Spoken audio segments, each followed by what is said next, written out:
Assalamualaikum, salam sejahtera, Om Swastiastu. Nah, kali ini ada apa itu pengiriman dari Jakarta, kasusnya yang ini sudah diganti baterai baru, namun baterai masih boros. Nah, gitu ya, ganti baterai baru, baterai hanya bertahan 1 hari. Alhamdulillah setelah dilakukan hardware-nya, kerusakannya ada di PMIC karena terjadi kebocoran short halus pada kaki-kaki IC-nya gitu ya. Dan sekarang udah 3 hari, alhamdulillah masih oke gitu. Lalu yang ini untuk Instick ini itu kerusakannya sama. Untuk hardware-nya sudah diperbaiki namun masih harus ganti baterai gitu ya. Karena biasanya kalau kerusakan di hardware itu otomatis baterainya juga kena. Umumnya seperti itu. Karena sumbernya itu biasanya dari charger gitu. PMIC ke baterai ada imbal baliknya gitu. Sumber atau catu daya yang dibutuhkan perangkat tersebut, perangkat ini ya gitu. Oke, langsung tutupin saja, kita ganti ya, ganti baterainya sekarang.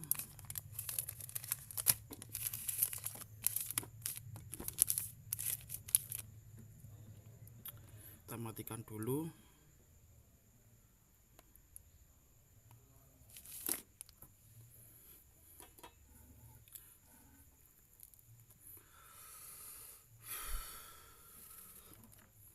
Sesuai biasa, artinya istilahnya yel-yel atau ciri khas dari Smart Teknik.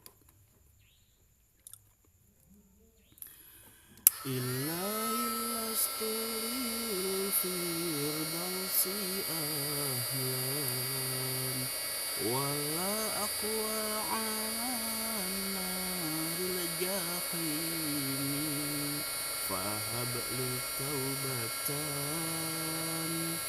wa ghufir dhunubi fa innaka ghafiru dzambil azimi. Bismillah, mudah-mudahan malam hari ini diberikan kemudahan oleh Tuhan Yang Maha Kuasa atas segala usaha kita. Amin amin ya robbal alamin. Kita membukanya dengan benda-benda seperti ini. Kita bisa membuatnya dari plastik, sedotan dan lain-lain gitu ya. Itu lebih bagus daripada yang menggunakan jenis bahan metal atau besi gitu. Jadi kita buka dulu songket-songketnya.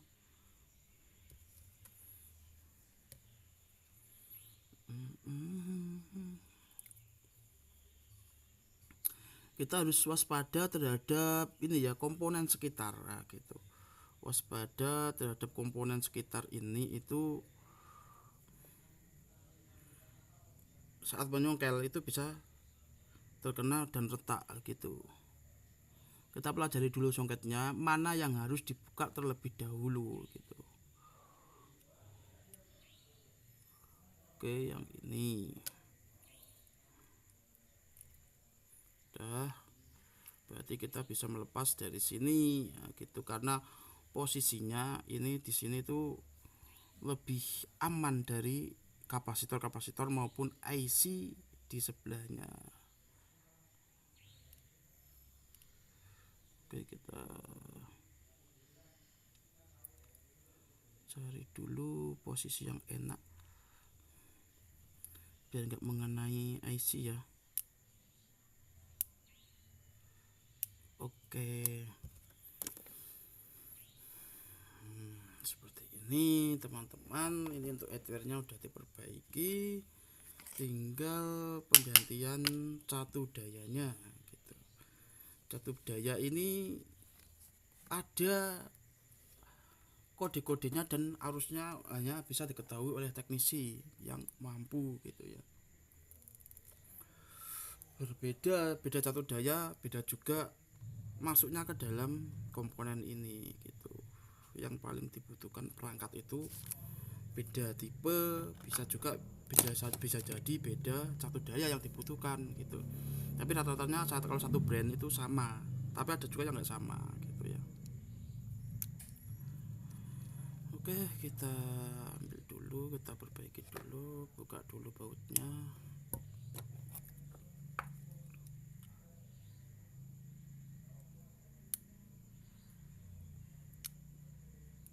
Nah, untuk menyolder ini juga harus benar-benar yang mahir. Kalau misalkan masih amatir gitu ya, komponen yang sekitarnya atau terutama PMIC ini langsung biasanya terkena gitu, short gitu ya, panas gitu. Misalnya gini, di kaki-kaki IC ini terdapat, ini kaki-kaki IC terdapat satu buah timah yang bentuk bola seperti ini gitu. Karena begini bolanya melingkar seperti ini ya, gitu. Sebenarnya urut seperti ini, cuma karena ini melingkar besi jadi bolanya berbentuk seperti bola seperti ini. Saat terkena panas tanpa ada cairan fluk seperti ini, itu bola-bola itu bisa retak, tes gitu. Gitu. Jadi kalau begini ini tergantung bagaimana Anda membayangkan gitu. Begini aja yang enak. Jadi saat kena panas yang ada komponen sana panas banget. Kaki-kaki pada AC ini itu bisa retak, apalagi yang sering terkena apa itu sudah terkena air, jenis apalagi jenis-jenis kimia seperti thinner, alkohol dan lain-lain itu bisa keluar residu lemah lah gitu. Kalau sudah retak seperti ini maka itu bermasalah. Perbaikannya apa? Wajib rehot yaitu dengan menyiramkan fluk ini ke dalam kaki IC lalu dipanasi dengan panas tertentu biar komponen itu tidak mati gitu. Namun jika komponen itu sudah lemah kadang juga bisa mati. Rehot ini harus dilakukan oleh ahlinya juga gitu, nggak boleh sembarang orang, harus benar-benar menguasai teknik elektronika.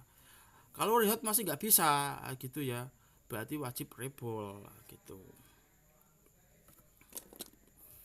Dibersihkan ulang lagi timah-timahnya karena udah pada retak, baru di apa, diatur ulang gitu.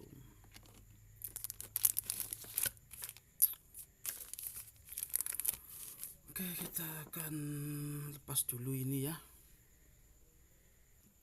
Nah, kita sudah melepas dari cagangnya, ini yang sudah diperbaiki, sudah siap kirim ya, meskipun nangannya agak memakan waktu ya gitu, karena teknisi nggak semua jam tangan di tangannya langsung jadi, nggak semua seperti itu gitu.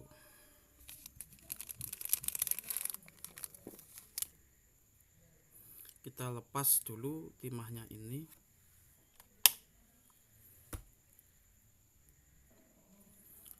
Kita lepas timahnya ini ya.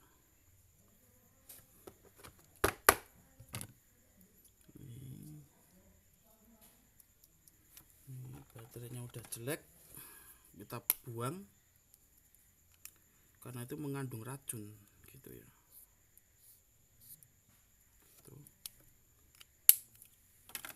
Kita ganti lagi dengan yang baru.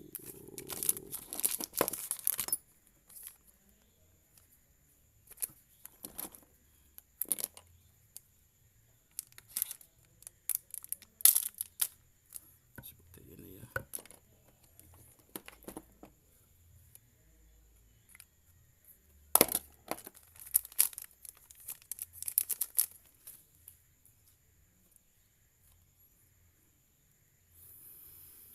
Seperti ini ya, gitu ya.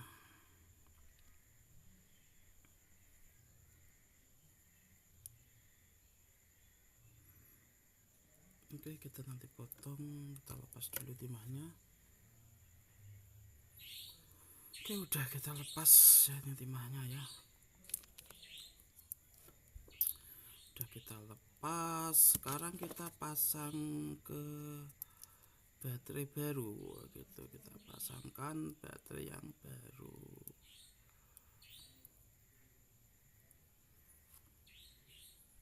Oke, setelah kita pasang baterainya, kita udut dulu.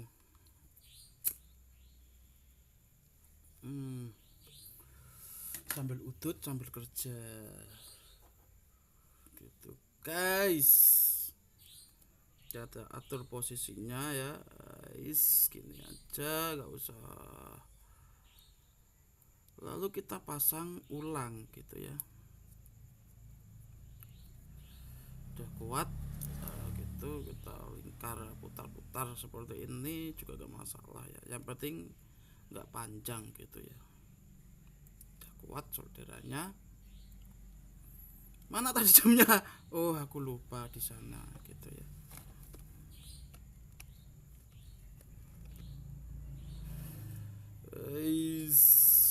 Oke, kita persingkat biar tidak lama ya.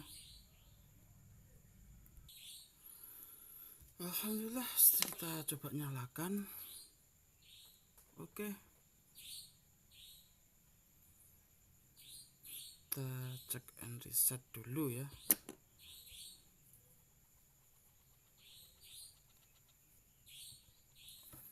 Kita charger terlebih dahulu. Kita karet supaya nanti tidak lupa karena sudah dibuka ya, nggak jatuh LCD-nya.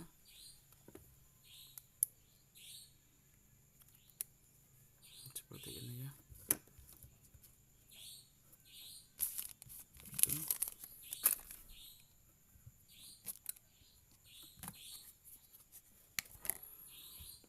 Ini kita sambil cas, yang ini sudah down, siap kirim. Nah, gitu panangannya enggak apa ya, cuma 1-2 hari gitu ya, tergantung. Nggak semua perangkat itu bisa langsung jadi, nggak semuanya seperti itu, tergantung tingkat kerusakannya gitu ya. Oke, begitu aja teman-teman. Jika memiliki masalah Garmin bisa hubungi di nomor ini ya, di teknisinya Garmin gitu ya, atau ke nomor ini gitu ya. Thank you, terima kasih dan matur nuwun. Nantikan konten-konten saya yang sederhana ini. Amin.